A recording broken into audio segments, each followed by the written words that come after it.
اس واسطے یہ مت، یہاں جتنے بھی چغل خور بیٹھے ہیں یہ چغل خور میری ویڈیو ان کو دکھائیں. ہاں وَأَوْفُوا بِالْعَهْدِ إِنَّ الْعَهْدَ كَانَ مَسْئُولًا. ہاں ایک تو قرآن کہتا ہے اپنے وعدے پورے کرو، قیامت والے دن وعدوں کے بارے میں پوچھا جائے گا. اور جو غدار ہے، میرے آقا نے فرمایا لا ایمان لمن لا عہد لہ، فرمایا جس کا وعدہ معاہد نہیں ہے اس کا تو ایمان ہی کوئی نہیں. ہاں گرنٹڈ بھی میدان میں آئے. آ گئے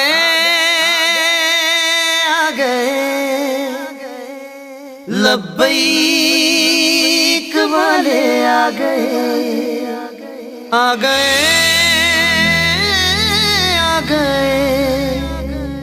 اپنی گڈیاں اپنا مال باہر کڈو.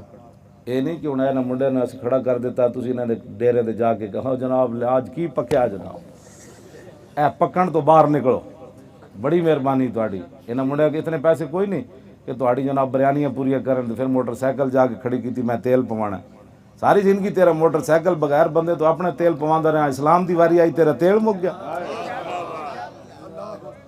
حد ہو گئی تیرے والی، کمال والی بات ہے. ہاں جی اسلام دی واری آئی دی موٹر سائیکل تیل مک گیا. اسلام دی واری آئی ساری زندگی گھروں روٹی کھادی، ہن اسلام دی واری آئی تے ڈیرے تے جا بیٹھا ہے میں نے تے MP دے کہندا جی کی پکیا. تو کی دین دا کام کرنا ہے. قیامت والے دن گھوڑا بھی تلنا ہے جڑا اسلام واسطے ہوئے گا گھوڑا، تے گھوڑے دا نال پیشاب بھی تلنا ہے.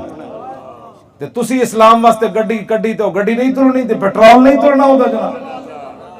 بس اسی تو اتنا ہی کر سکتے ہیں. جنہوں اجے تک ساڑیاں گلاں نہیں سمجھ آئیاں اسی دعا کر دیں اللہ انہوں سمجھ دے دے.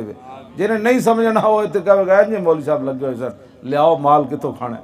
ہاں جی اس بندے نہ ساڑی غرض ہی کوئی نہیں. ساڑی اس نہ غرض ہے جڑا کہے او اج تو بعد ختم ہوں جناب 1 مہینہ پورا دکان تو اٹھ کے تے 5 گھنٹے گڈی چلا کے تے جناب انہاں دا کام کرنا ہے.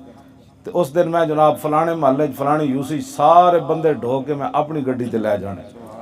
اینج تے پھر گل کام تا ہونا ہے انشاءاللہ. انہاں نوں دسنا ہے کہ تسی جنہاں نوں سمجھدے سی نا انہاں کول کوئی شے نہیں تے جنہاں دے اے غلامن آتا ہے فقیروں پہ انہیں کچھ پیار ہی ایسا، خود بھیک دیں اور خود کہیں میرے منگتے کا بھلا ہو. جب وہ بھیک دینے کو سرے کوئے گدایاں آئے تو لب پہ دعا تھی میرے منگتے کا بھلا ہو.